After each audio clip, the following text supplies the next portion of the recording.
Hello friends, एक बार फिर से स्वागत है द लास्ट लेसन के सेकंड पार्ट में। इसके पहले हम लोगों ने फर्स्ट पार्ट किया था और फर्स्ट पार्ट में हमने कुछ इस तरह से किया था कि जो राइटर होता है अपने घर से निकलता है और रास्ते में उसको कई सारी चीज़ें जो दिखती हैं बहुत सारी अच्छी लगती हैं और वहाँ पे रुकना चाहता है, लेकिन वो रुकता नहीं है क्योंकि उसे स्कूल जाना होता है।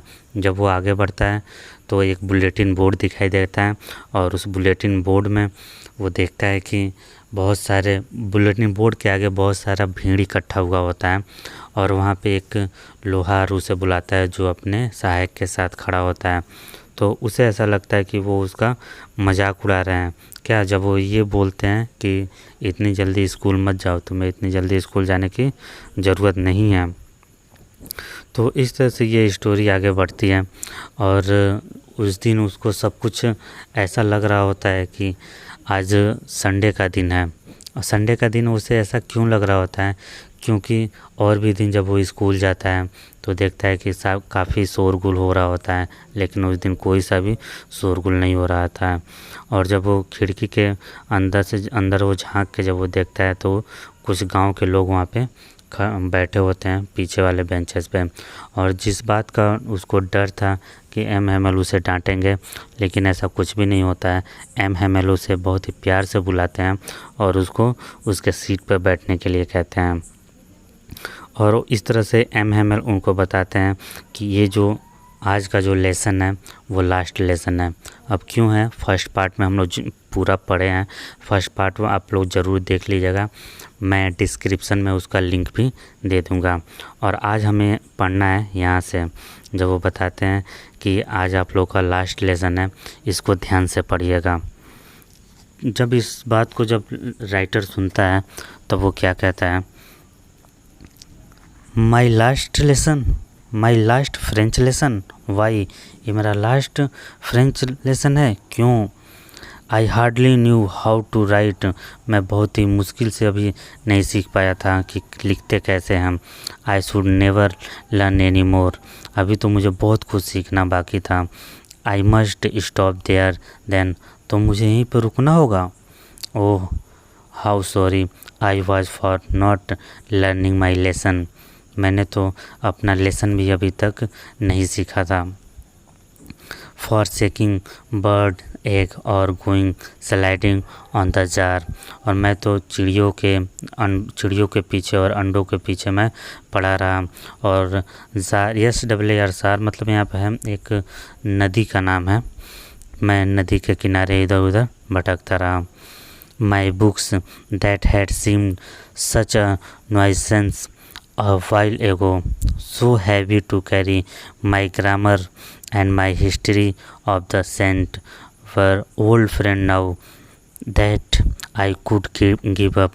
जो हमारी जो किताबें थीं जो इसके पहले बहुत ही नॉनसेंस प्रतीत हो रही थी, जो मुझे बहुत ही भारी लग रही थी, और जो हिस्ट्री की जो हमारी किताबें थीं, अब ये सारी जो किताबें हैं अब अचानक से ये हमारे दोस्त लगने लगे थे, पुराने दोस्त लगने लगे थे। आई कुडेंट गिव अप, और मैं इन लोगों को छोड़ भी नहीं सकता था। एंड एम हेमल टू, और इसके साथ ही साथ एम हेमल को भी मैं नहीं छोड़ सकता था। The idea that he was going away, that I should never see him again, अब ऐसा लग रहा था कि अब मैं इन सारी चीज़ों को अब मैं दोबारा ना ही सीख पाऊँगा और ना ही मैं एम हेमल को दोबारा देख पाऊँगा।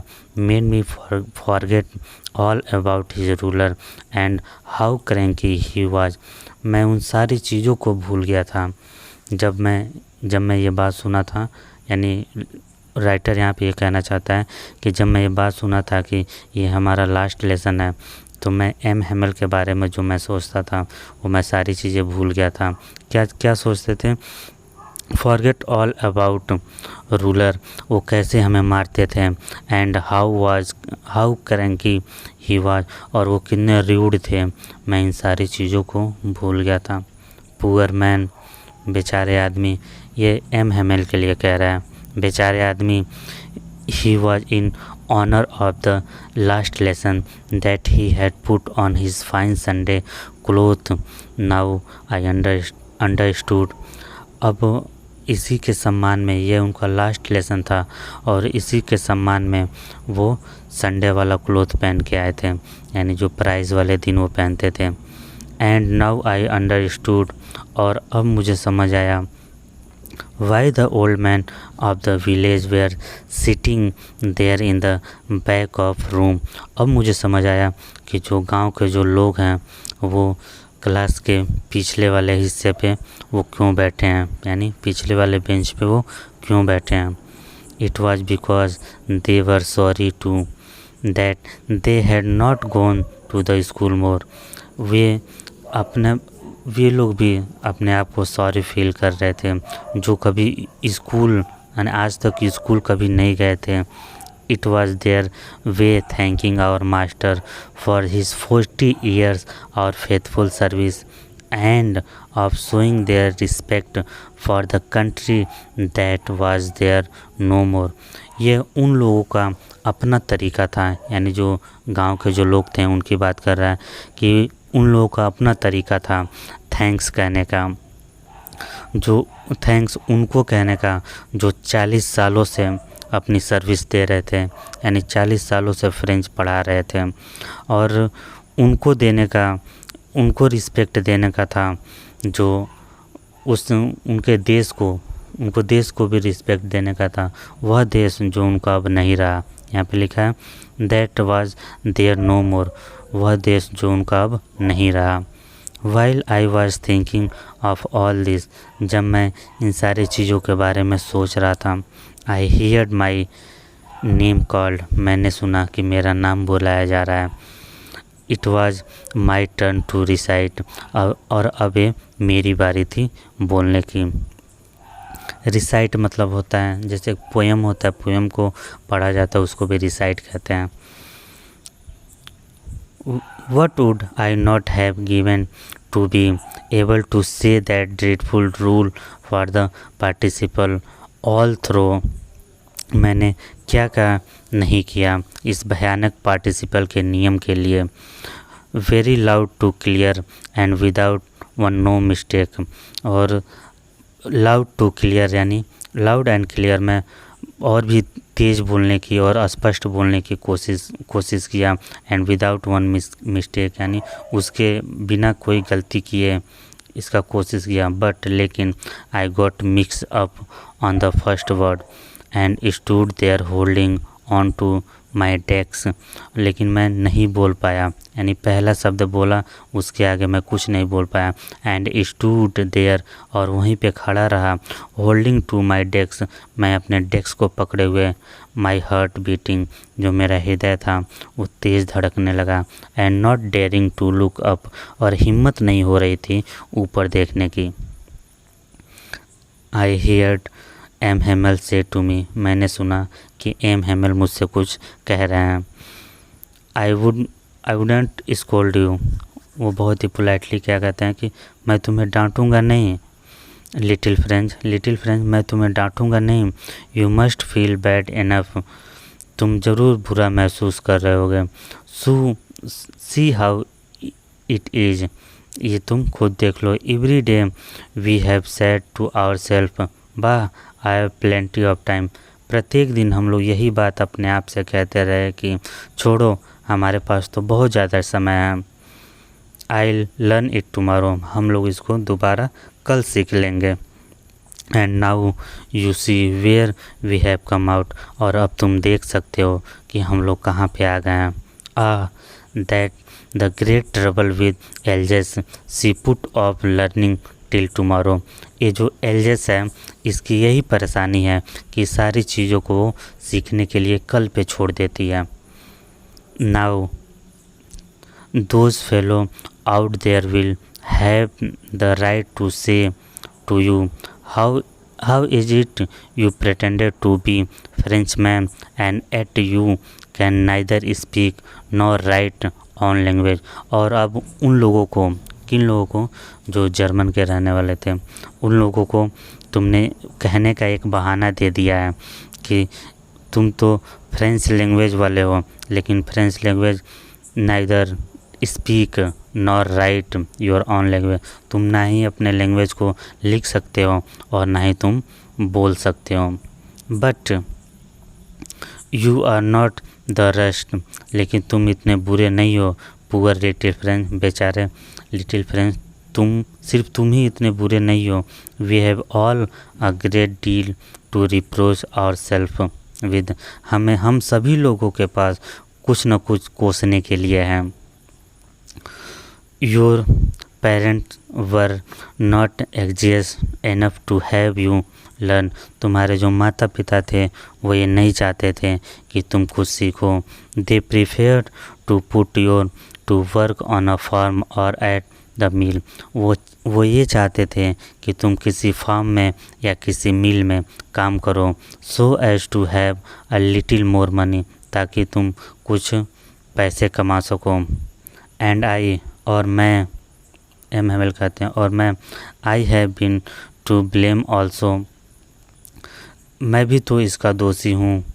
आई have I not often send you to water my flower instead of learning your lesson, क्या मैंने ऐसा नहीं किया कि जब पढ़ने का समय होता था तो मैं फ्लावर में यानी फूलों में पानी डालने के लिए तुम्हें मैं भेज दिया करता था। And when I wanted to go fishing did I not just give you a holiday, और क्या ऐसा नहीं होता था जब हमें फ़िशिंग करने के लिए जाना होता था, यानी जब हमें मछलियाँ पकड़ने के लिए जब जाना होता था तब मैं तुम लोग को हॉलीडे यानी छुट्टी कर दिया करता था। क्या इसमें मेरी गलती नहीं है? हाँ, मेरी भी गलती है। एमएमएल अपनी भी गलती को यहाँ पे मानते हैं। Then from one thing to another M Haven went on to talk of the French language, और इसके बाद वो फ्रेंच लैंग्वेज के बारे में और भी कुछ बातें करने लगे और भी कुछ बताने लगे। ये कहने लगे saying that it was the most beautiful, वो फ्रेंच भाषा के बारे में कहने लगे कि यह एक बहुत ही most beautiful language in the world, यह संसार में बहुत ही अच्छा, बहुत ही सुंदर भाषा है। The clearest, the most logical, ये बहुत ही स्पष्ट भाषा है और मोस्ट बहुत ही लॉजिकल भी है। That we must guard it among us and never forget, इसे हमें बचा के रखना होगा और इसे कभी भी नहीं भूलना होगा।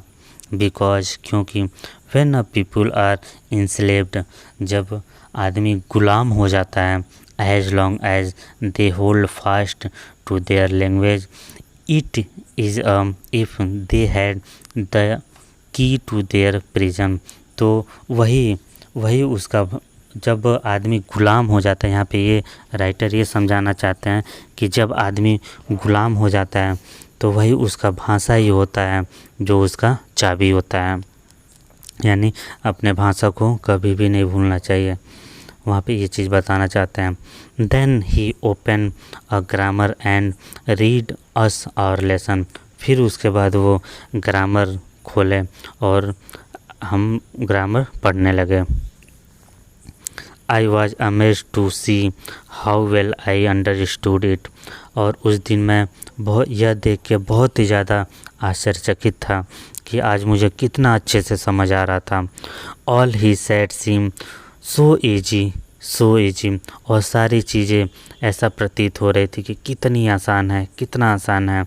आई थिंक टू दैट, मैंने यह भी सोचा, I had never listened so carefully, इसके पहले मैंने इतना केयरफुली कभी भी, इतना ध्यानपूर्वक मैंने कभी भी नहीं पढ़ा था और इतने अच्छे से कभी नहीं पढ़ा था। And that he had never explained everything with so much patience, और इतना धैर्य से शायद एम हेमेल भी हमें कभी नहीं पढ़ाए थे। मैं ऐसा महसूस कर रहा था। It seem almost as if the poor man wanted to give us all he knew before going away, और वो ऐसा चाहते थे कि जैसे जैसे वो दूर हो रहे हैं सारी चीज़ें हमें बता देना चाहते थे, सिखा देना चाहते थे। And to put it all into our head at once stroke, और एक ही बार में हमारे सिर में सारी चीज़ें वो एक ही बार अंदर दे देना चाहते थे एक ही बार में, ऐसा लग रहा था।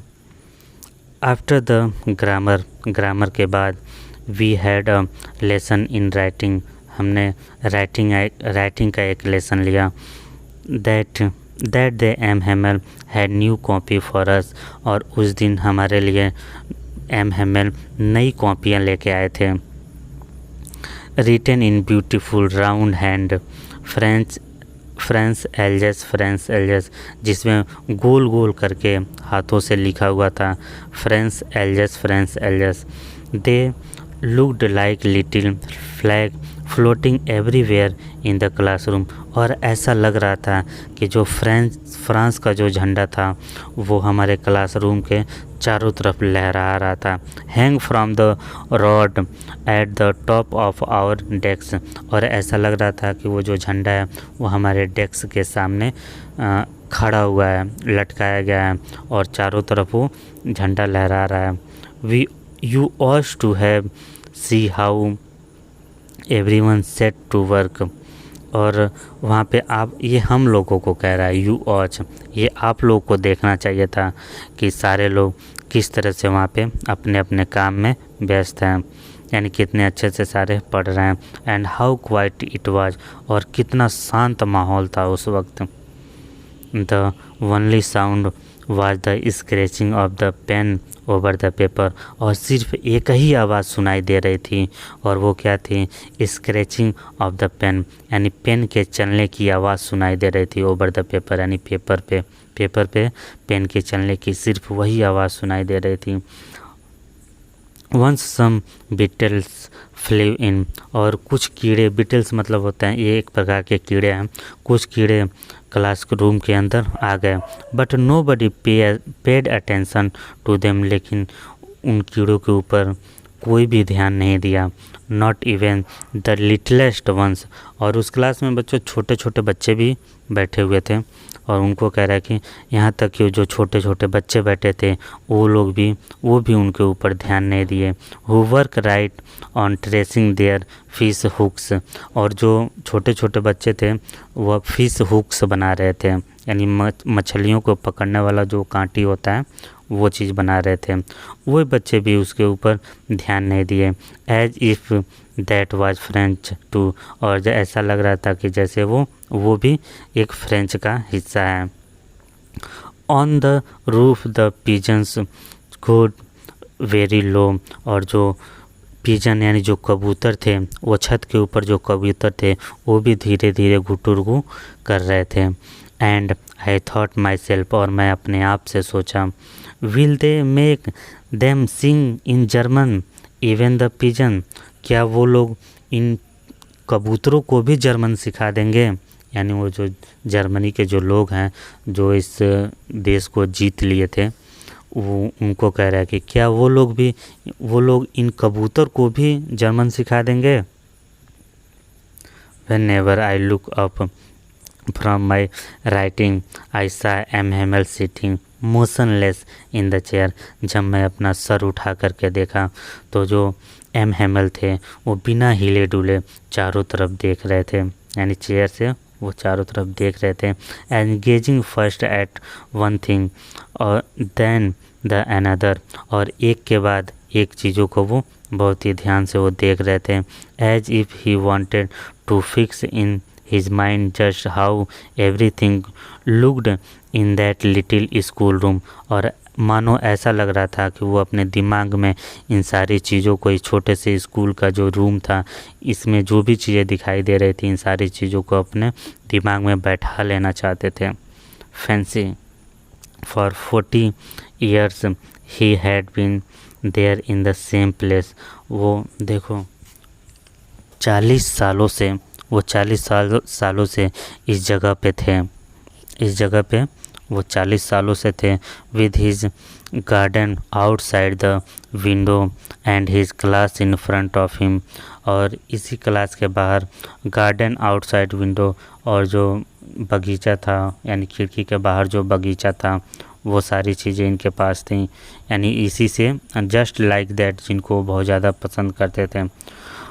Only the desks and benches had been worn smooth, जो डेस्क और बेंचेस थी कि वो थोड़ा सा स्क्रैच हो गई थी। यानी जैसे कोई भी चीज़ होता है उसको जब ज़्यादा यूज में हम लोग लेके आते हैं तो वो क्या होता है, वो थोड़ा सा मतलब जैसे लोहे का चीज़ रहेगा तो वो साफ़ हो जाएगा। तो वही जो बेंचेस थे 40 सालों से जो वही बेंच थे वो उनको यूज में लाते लाते वो क्या हो गए थे, थोड़े से क्लियर हो गए थे, स्मूथ हो गए थे।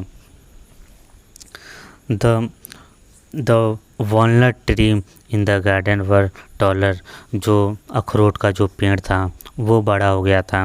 And the hopping that he planted himself twine about the window to the roof, और जो जो लताओं वाला जो पेड़ था वो खिड़की के रास्ते से होकर के वो छत पे चला गया था। यानी ये सारी चीज़ें ये चीज़ बताना चाहते थे कि इतने सालों में ये सारी चीज़ें बड़ी हो गई हैं, आगे बढ़ गई हैं। How it must have broken his heart to leave it all. देखिए बहुत ही दुख भरी बात ये कह रहा है कि वो क्या महसूस करेंगे, किस तरह से उनका दिल टूट जाएगा जब वो इन सारी चीज़ों को देखेंगे, इन सारी चीज़ों को छोड़ के जाएंगे। पुअर मैन, बेचारे sir, to hear his sister moving about in the room above packing their trunks for they must leave the country next day. और जब वो सिस्टर को देखेंगे, सिस्टर यहाँ पे कौन है, जो दाई जो होती हैं विदेशों में, जो दाई होती हैं उनको लोग सिस्टर बोलते हैं।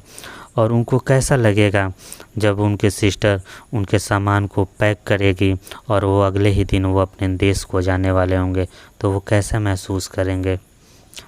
राइटर उनके बारे में सोच रहा है। बट लेकिन he had the courage to hear every lesson to very last, लेकिन उनके अंदर ये साहस थी कि वो सभी के लेसन्स को, अभी तो वो क्लास में थे, वो सारे लेसन को पढ़ा रहे थे, तो यही कह रहा है कि लेकिन अभी उनके अंदर इतना साहस था कि वो सभी के लेसन्स को सुने, यानी जितने भी लोग पढ़ रहे थे सारे लोगों को सुने। आफ्टर द राइटिंग, लिखने के बाद, we had a lesson in history and then the baby chanted their ba be B बो बो। और लिखने के बाद हम लोग हिस्ट्री भी पढ़े और जो छोटे बच्चे थे वो भी बा बे भी पढ़ रहे थे। Down there at the back of the room old Hauser had put on his spectacle and holding his primer in both hand. और जो पीछे बैठे जो हाउजर थे वो भी प्राइमर को लेके वो पढ़ रहे थे, अपने चश्मे को उस पे लगा करके, और वो भी हाथों में लेकर, प्राइमर को हाथों में लेकर के वो पढ़ रहे थे। Spell the letter with them, और उन छोटे बच्चों के साथ वो भी वो जो लेटर थे उनको पढ़ने की कोशिश कर रहे थे। You could see that he too was crying, his voice trembled without emotion। और आप लोग देख सकते हैं कि जो उनका आवाज़ था, वो जो गांव के जो लोग थे, बूढ़े लोग थे, उनकी बात कर रहे हैं कि जो उनके जो आवाज़ थे वो काँप रहे थे विद इमोशन, यानी इमोशन से वो काँप रहे थे, यानी वो ठीक से बोल भी नहीं पा रहे थे। And it was so funny to hear him that we all wanted to laugh and cry. और यह देख करके थोड़ा सा फ़नी भी लग रहा था और हम चाह रहे थे, यानी कभी रोना और कभी हंसना, यानी वो ठीक से ना ही रो पा रहे थे और ना ही वो हंस पा रहे थे। How well I remember it the last lesson. मैं इसको कैसे, यानी लंबे समय तक इस लास्ट लेसन को मैं याद रख पाऊँगा। All at once the church clock struck 12। अब 12 बज चुका था और जो चर्च की जो घंटी थी वो बज चुकी थी। देन एंजलस, और तब उसके बाद हमारा प्रेयर हुआ। बच्चों, जो विदेशों में जो स्कूल होते हैं उसमें स्टार्टिंग में भी प्रेयर होता है और लास्ट में भी प्रेयर होता है, अपने वहाँ भी होता है। और 12 बजे के समय में वहाँ प्रेयर होता है। At the same moment the ट्रेम्थ of the Prussian returning from day, और उसी साउंडेड अंडर आवर विंडो, और ठीक उसी समय जो पर्सिया के जो सोल्डर थे जो अपना ड्रिलिंग करके जो आ रहे थे, उनके पैरों के चलने की आवाज़ भी हमारी खिड़की के ज़रिए से सुनाई देने लगी थी। Mister M Hamel stood up, M Hamel खड़े हुए, वेरी पेल, उनका जो चेहरा था वो पूरा पीला पड़ गया था, यानी बहुत ही वो मायूस दिखाई दे रहे थे। इन हिज चेयर, वो अपने चेयर से उठे, जिस समय वो बहुत ही मायूस दिखाई दे रहे थे, काफ़ी मायूस दिखाई दे रहे थे। आई नेवर सा हिम लुक सो टॉल, और मैं उनको इतना लंबा इसके पहले मैं कभी भी नहीं देखा था। यानी यहाँ पे ये मतलब है कि वो इस तरह से दिखाई दे रहे थे जैसा इसके पहले मैंने उनको कभी भी नहीं देखा था। राइटर का ये मानना है कि वो इतने दुख, इतने उदास दिखाई दे रहे थे, इसके पहले मैंने उनको ऐसा कभी भी नहीं देखा था। My friend sad he, I but something choked him, वो बोले माई फ्रेंड, मेरे मित्रों, सैड ही, और वो कहना चाहे आई, यानी वो कुछ कहना चाह रहे थे बट वो कुछ भी नहीं कह सके, यानी बोलते बोलते वो रुक गए, यानी इतने उदास थे कि वो कुछ भी नहीं बोल पाए। He could not go on, यानी वो आगे कुछ भी नहीं बोल पाए। Then he turn to the blackboard, तब वो ब्लैक बोर्ड की तरफ मुड़े। Took a pieces of chalk, और वो चॉक का कुछ टुकड़ा लिए। And bearing on with all his might he wrote as large as he could, और वो साहस करते हुए वो जितना बड़ा लिख सकते थे उतना बड़ा लिखे। वीव लव फ्रांस, यानी इसका मतलब ये होगा लीव लॉन्ग फ्रांस, यानी फ्रांस की जय हो। Then he stopped and leaned his head against the wall, तब वो रुके और अपने सिर को दीवाल को सटा के वो अपने सिर को झुका लिए। एंड विदाउट अ वर्ड, और बिना कुछ कहे हुए, he made gesture to us with his hand, और अपने हाथों से इशारा किए। School is dismiss, you may go, school ख़त्म हो चुका है, अब आप लोग जा सकते हैं। तो देखिए ये स्टोरी थी, कितनी दुख भरी स्टोरी थी। काफ़ी ये पढ़ने के बाद काफ़ी इमोशंस भी अपने अंदर से आ जाता है। तो फ्रेंड्स, मित्रों, स्टूडेंट्स, आशा करता हूँ ये चैप्टर आप लोग को समझ आया होगा और अच्छा भी लगा होगा। मैं चाहूँगा कि एम हेमेल के लिए और फ्रेंड्स के लिए एक लाइक, एक शेयर और एक सब्सक्राइब आप ज़रूर करें। जय जवान, जय किसान, जय हिंदुस्तान।